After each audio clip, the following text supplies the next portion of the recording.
When you hear that in yin, you want to practice with all your muscles relaxed. That is not accurate. We need to have some activations in some muscles, especially to support the pose.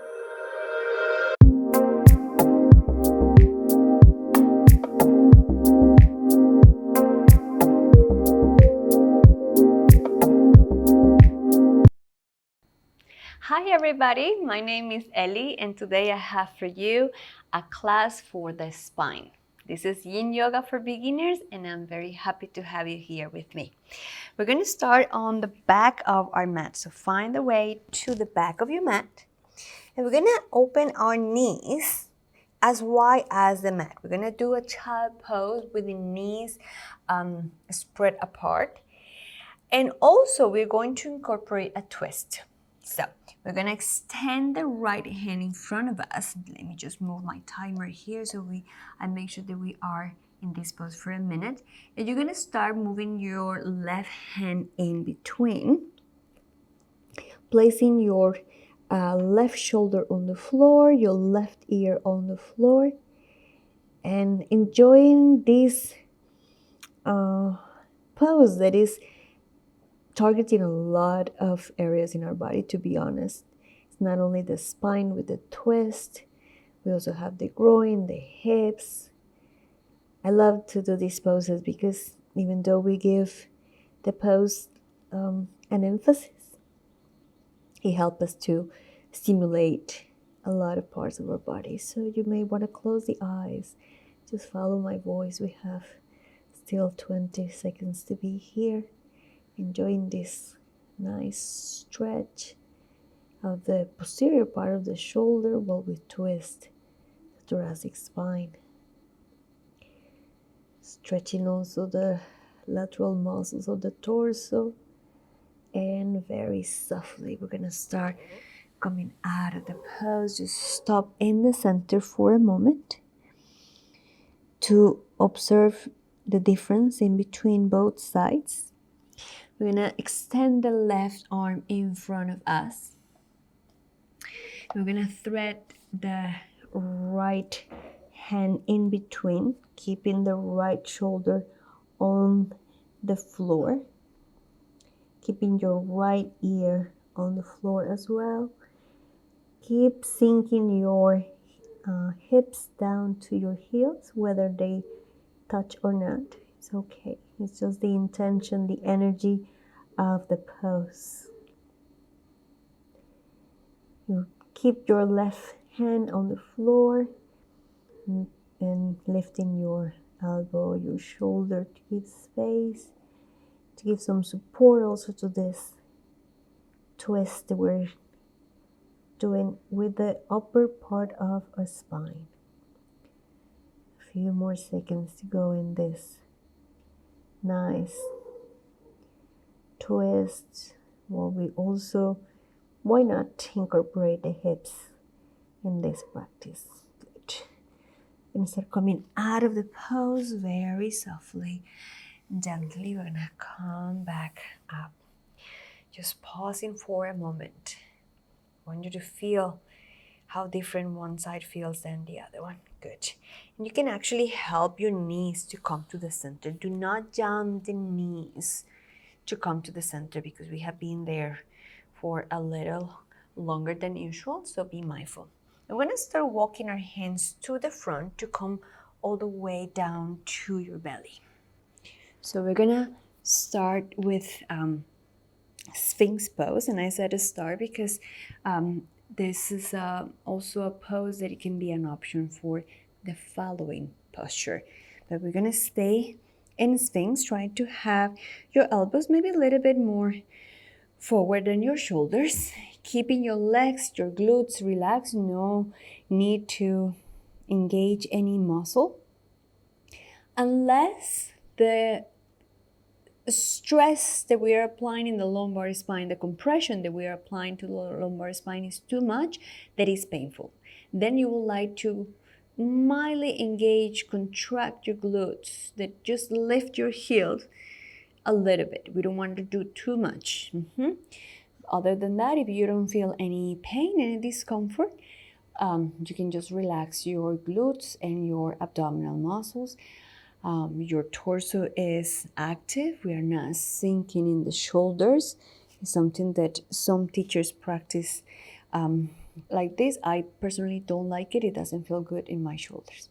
So options here, and that's what I was telling you with the options of for Sphinx. But before the options, let's rest for a little bit. So make a pillow with your hands. I'm just going to move my mic here so I don't crush it. Make a pillow with your hands and rest your forehead on the floor. So we have the option to repeat the same pose, which is Sphinx Pose, totally perfect. We are targeting the same area. Or we can intensify a little bit depending on how you feel by doing Seal Pose. So let's see how it goes. We can start in Sphinx. So everybody, we can start in Sphinx. This is the pose that we did before. You can stay here. We're here for a minute. Or you can move your hands to the corner of your mat. So each hand on the corner and extending your elbows. This is Seal Pose. Same, your legs, your glutes are relaxed. The abdominal muscles are relaxed. But this, by moving the hands in this position, we increase that compression that we're creating in the lumbar spine. So for some of us, this is fine. We are effectively compressing that area without causing any pain. If this is too much, remember you have the option to stay in Sphinx. With these classes, we are learning principles, we're learning poses, we're learning about benefits, we're learning to practice Yin effectively without pushing too much, without doing too little, because it has to be effective. So now, wherever you are, let's start coming down again and making again a pillow with our hands to rest the forehead. When we rest the forehead, basically what we're doing is to neutralize the spine. We are allowing the spine to come back to its natural shape. And there, where you are, we're going to roll over. So I want you to roll over. Let me just move the mic away from me. We're going to roll over and you're going to be on your back. So be mindful. And you're going to place yourself on the mat. Good. So we're going to do a pose that can be a little bit challenging, but let's see how it goes. It's fish pose. So we're going to extend the legs so you can have your legs in extension in front of you. This is one option, or you can decide to have a butterfly legs with the soles of your feet together. Another part of the pose is coming to your elbows. And once you have your weight on your elbows, you're going to shift the chest open and let go of the head. So here you let go of the knees, you let go of the head.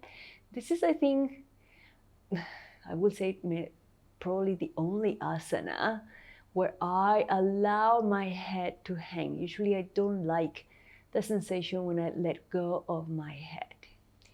We have practiced this pose with support. So in other classes, you will find that we use a bolster underneath our thoracic spine, so we give some support. But today I decided to practice it without support, see how it goes. A few more seconds here. Letting go the weight on your neck, arching the spine, so your arms, of course, are active. When you hear that in Yin, you want to practice with all your muscles relaxed. That is not accurate. We need to have some activations in some muscles, especially to support the pose. Okay, very softly, bring your head up, look at your feet, and then you let go of your torso on the mat. You let go of your legs to neutralize the spine. We were doing these back bends for several minutes already. So you want to neutralize the spine before bringing the knees to the chest. So avoid that urge from moving from the one direction of the spine to the opposite immediately. We need to stop and neutralize the spine for a bit. Good. And with this, keeping both knees on the chest, we're going to bring both knees to the side. So we're going to do a twist. So bring both knees to the floor and open your arms in a T shape, in a T position. You can gaze up to the ceiling, or you can gaze to the left or to the right, depending on what that causes to your neck. Sometimes if you gaze over your left shoulder, it's a little bit less intense than if you gaze over your right shoulder, it's a little bit more intense. Please, you decide, okay? I cannot decide for you. I can give you options. You feel how you feel, and then you decide what to do. Meanwhile, I'm taking care of the time, so we don't overdo. We still have 30 seconds to go. Enjoy these nice twists. It's very good when we have been working with the spine to also work with twists, because twists have the property of working on the nervous system, calming down the nervous system. That's why probably you have seen in a lot of yoga classes, your teacher finishes that class with a twist. Now you know why. Good. Minute is over, so we're gonna come back up. Just stopping in the center. We're gonna bring the knees back to the chest and to the other side. And we're gonna do the twist on the other side. As I said, maybe, and actually this I have said it in other classes, maybe when you are in the twist, the shoulder is not necessarily on the floor, or the knees are not necessarily on the floor, because in the twist, there are many factors involved. The length of your femur, the elasticity on the muscles that are producing this twist, which are the obliques, the mobility in your spine, a combination of a lot of factors. So please don't feel that you have to look in a certain way. More importantly is how you feel when you are in that pose. And here we want to feel this nice twist that we're giving to our torso by shifting the position of our pelvis. We are about to finish with this practice of today, that it was mainly about back bends. So we're gonna come back up to the center. We're gonna hug the knees again to finish in this knees to chest pose. Squeezing yourself tight without too much effort. Allow the gravity to bring the knees to the chest. After we do a twist, because twist is, again, we're moving the pelvis in different directions, you want to kind of like level up the pelvis back into place, neutralizing the spine, and very softly you're going to roll over to one side. That is the best way to come back up to a seated position, finding your way to finish this practice for today, that it was dedicated to the spine. Thank you so much for joining me. I will be here waiting for you with another Yin Yoga class for beginners very soon. Take care. See you.